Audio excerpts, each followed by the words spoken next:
Olá, Indaiatuba, olá, região. Estamos mais uma vez aqui reunidos pela TV Indaiá, canal 26 UHF. E, claro, o planeta também nos assiste pela Rede Mundial de Computadores, www.tvindaiá.com.br, onde a nossa programação passa em tempo real.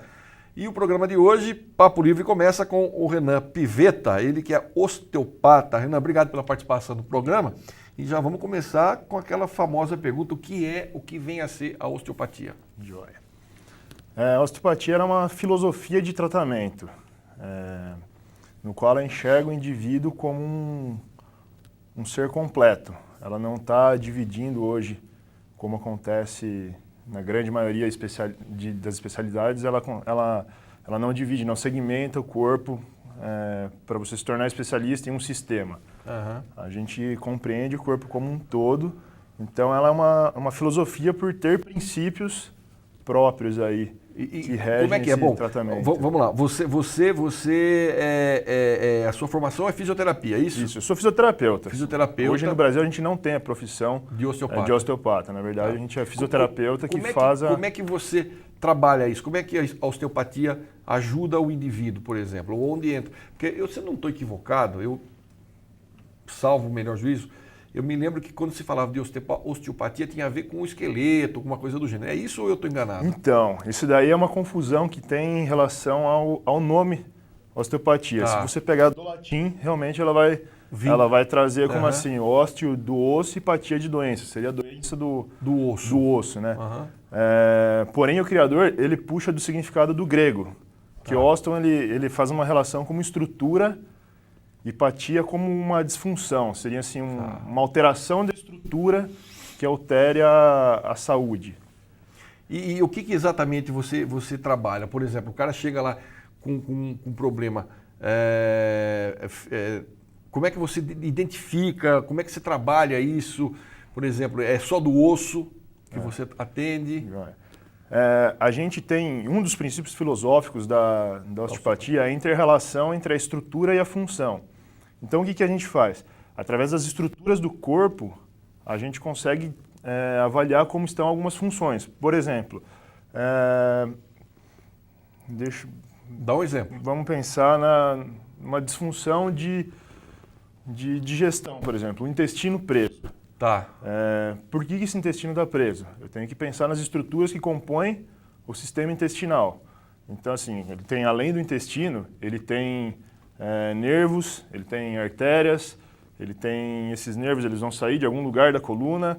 Então, você vai expandindo uma relação. E a partir dessas estruturas, por exemplo, a gente pode apalpar a coluna. Inclusive, foi assim como iniciou a osteopatia, que em crise de disenteria, o Dr. Steele, que é o criador, ele percebeu que alterava a temperatura do abdômen e da coluna. E ele fez manipulações na coluna e, de repente, curava casos de disenteria. Então, a gente avalia as estruturas que compõem o sistema. E, a partir disso, a gente consegue definir onde estão essas estruturas alteradas que causam um mau funcionamento do sistema. Na verdade, a osteopatia ela não tem nada assim que seja vinculado exclusivamente a braço, perna, a músculo, a funções da fisioterapia, por exemplo, do corpo que a fisioterapia atende. O que acontece no Brasil, por ser o fisioterapeuta que exerce a osteopatia, é que se você buscar uma grade curricular de faculdade, o profissional que tem o melhor embasamento para praticar a osteopatia é o fisioterapeuta. Tá. Porque o Dr. Steele, ele era apaixonado por mecânica, então ele começou a enxergar o corpo também como uma grande máquina de Deus. Uhum. Então ele até cita que a gente é engenheiro desse corpo. Então O Steele, há quanto tempo existe esse segmento da osteopatia? A osteopatia, esse ano, completou 140 anos, no dia 22 de junho. Eu achei que era alguma coisa aí do começo do século passado, mas é anterior, então. Não, é um pouquinho mais antigo, mas é muito nova em relação a algumas práticas aí, já desde a medicina, das práticas orientais, é bem nova, então a gente está num processo total de crescimento ainda.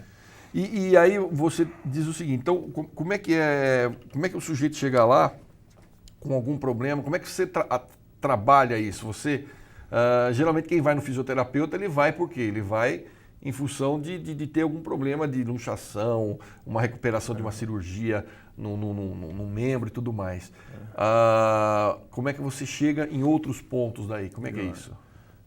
Por ser um tratamento que tem uma abrangência cujo objetivo é melhorar a condição corporal, ela acaba sendo indicada para praticamente tudo, porque a gente vai melhorar o organismo. Tá. Então, assim, pode vir um pós-cirúrgico? Pode, a osteopatia vai fazer parte desse processo de reabilitação. Mas hoje, o que a gente tem? Normalmente são dores crônicas. Hoje a grande maioria são dores crônicas, que são aquelas dores que não tem uma justificativa. Não teve uma queda, um trauma que justifica o aparecimento. Eu caí hoje, começou a me doer hoje. Então, normalmente assim, a gente pergunta para as pessoas, como é que começou? Começou. Acordei assim. Acordei assim, começou. Isso, na verdade, só é um sintoma de um desequilíbrio que já vem sendo arrastado por algum tempo do corpo. Renan, por exemplo, se o sujeito aparece, se o cara tem um problema, por exemplo, de um diabetes, ele tem tem o que se fazer através da osteopatia ou não? Não tem nada a ver uma coisa com outra? A gente tem técnicas que vão melhorar a circulação sanguínea e neurológica, as tensões do pâncreas, que possam ajudar. Entendi. Existem outros fatores. A osteopatia, ela não é estritamente física. Tá. Ela procura entender o meio ambiente, como que isso daí influencia a formação do diabetes. Então, vamos dizer assim, faz parte do tratamento osteopático, no caso de diabetes, por exemplo, ter o acompanhamento de um endocrinologista, de um nutricionista. Isso daí faz parte da visão, desse todo. É uma coisa mais holística. É ampla. É holística no máximo da palavra, não holístico como a gente costuma usar assim, que é uma coisa alternativa. É holístico de abrangência, da abrangência da palavra. Exato. E por que você se interessou pela osteopatia? Podia, de repente, num outro segmento da fisioterapia, você achou legal a osteopatia? Legal. Eu sempre pratiquei muito esporte, fui atleta e resolvi fazer a fisioterapia, talvez pelas minhas lesões que tive aí, por esse caminho, para fazer a fisioterapia no esporte. Então, quando eu cheguei na faculdade, logo a gente já fui procurar os professores que trabalhavam com fisioterapia esportiva. E a gente teve grande sorte lá em Presidente Prudente, onde me formei, porque era o local de treinamento da Seleção Brasileira de Atletismo. Então a gente tinha todo... Você fez a Unesp de Prudente? Isso, estudei na Unesp, em Presidente Prudente. Então a gente tinha grandes atletas lá e desde cedo a gente tinha esse contato, a gente podia fazer estágios extras e a gente via os professores assim tratando com osteopatia os atletas e eu olhava assim e falava, meu, que loucura, assim, o que eles conseguem fazer sem ter aquele monte de aparelho, não precisar de nada e os caras imediato assim, às vezes chegava com uma dor para começar o treino, fazia algum processo de manipulação, de liberação do músculo. De repente o cara estava treinando sem dor nenhuma e legal. E assim, chegava a ficar espantado assim no começo, não tinha essa ideia, né? Uhum. Até que uma vez também, nessas brincadeiras de futebol da faculdade, eu lembro que eu estava com uma dor no quadril e um dos amigos de sala também já fazia esse acompanhamento e a gente acaba aprendendo assim de olhar alguma coisa. E aí ele pegou e fez em mim uma técnica, eu falei, meu... Eu levantei, fui jogar bola, falei, não tive dor nenhuma. É bem isso daí.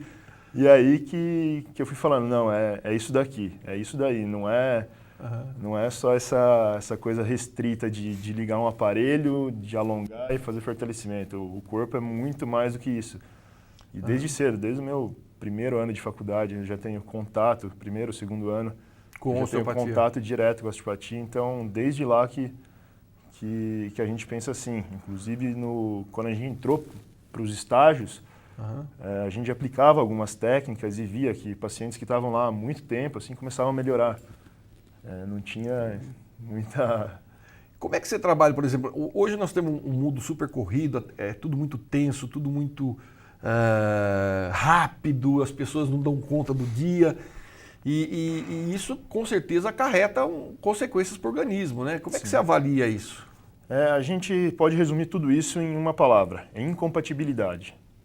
Hoje, a nossa vida é incompatível com a nossa biologia. Então, vamos dizer assim, o nosso sistema de estresse, ele não é feito para ser um sistema de estresse crônico, como que é o que a gente vive hoje, de gota em gota, dia a dia. A gente tem um sistema de estresse que é de luta ou fuga. Ou você vai ser comido pelo bicho, ou você vai fugir dele, ou você vai correr atrás para buscar a tua alimentação. É esse o sistema de estresse que a gente tem. Então, assim, a gente está se adaptando ao estresse crônico. E é uma coisa constante, que fica difícil também você se adaptar. A nossa alimentação é incompatível. A gente vem de milhões de anos se alimentando de maneira natural e a gente chama, vamos dizer assim, 10 mil anos é pouca coisa dentro da nossa evolução como ser. Há 10 mil anos a gente começa a dominar a agricultura, por exemplo. Então muda a base da alimentação. Há pouquíssimo tempo... Há 50 anos os back porcaria invadem a vida. Surge essa loucura aí de fast food, de indústria. Então as nossas células não reconhecem isso. Então tudo isso gera um desequilíbrio. Antigamente a gente tinha que, como eu falei, a gente tinha que ir atrás do alimento. Hoje a gente no máximo vai pegar um carro até o mercado. Então, ou seja, não existe atividade física nenhuma hoje em dia. E tudo isso torna incompatível com o que a gente está, vamos dizer assim, entre aspas, programado para fazer. Isso daí gera doença. E aí vai complicando cada vez mais. A doença só é fruto dos nossos hábitos. E a questão você acabou de falar, né, da pessoa não ter atividade física, né? E como é que você avalia isso? A pessoa ficando cada vez mais sedentária? Eu acabei vindo para cá agora, eu estava ouvindo que no Brasil a obesidade representa 2,4% do PIB.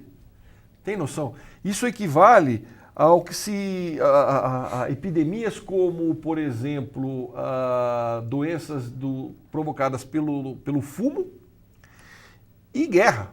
Quer dizer, olha um pouco, ser gordinho hoje é tão ruim quanto uma epidemia ou um problema de fumar, ou você está numa área de conflito, de guerra. Quer dizer, como é que você avalia isso do ponto de vista médico, de um osteopata? É o fim da picada. É o fim da picada. Você falou do fumar. Uhum. Hoje já tem alguns autores do nosso século que eles dizem que o hábito da gente se manter sentado é tão prejudicial quanto foi o fumo no século passado, que foi o grande estudo. Eles já têm muita coisa dizendo, assim, o simples fato de ficar sentado. Gente, a partir da semana que vem, então, o Giovana, entrevista em pé, tá? Em pé. Nada de ficar sentado mais. Por aí mesmo. Eu, inclusive, tirei... a cadeira do eu deixo no cantinho, só uso em último caso, não a minha cadeira, mas a cadeira que eu uso para tratamento, eu uso só quando realmente é alguma técnica a gente precisa estar sentado, mais concentrado mesmo. Que coisa. O Renan, você atende aonde? Eu atendo hoje na Clínica Trates. Inclusive, é bom se perguntar, a gente está mudando de endereço agora. A partir de dezembro a gente vai estar no Parque Mall, no prédio médico. Tá. Até já aproveitando para falar, faz aí. Para o povo já saber. Onde é o Parque Mall? Aquele é um empreendimento que saiu agora no Parque Ecológico, tem o shopping, academia, perto do barco lá. Isso, exatamente. Legal. Então tem uma torre só para consultórios médicos lá, bacana. A gente está indo para o 8º andar lá. Legal. Tem telefone? Tem, é o 3017 3575. 3575. Beleza. Falei aqui com o Renan Pivetta, ele que é osteopata. Se você gostou do papo e quiser mais detalhes, fazer uma consulta, não custa nada. 3017 3575. Renan, obrigado pela participação. Obrigado a você. E sucesso aí. Muito obrigado. Você de casa não sai daí, daqui a pouco eu estou de volta com mais entrevistado aqui no nosso Papo Livre. Pé lá, pé cá, eu volto já já.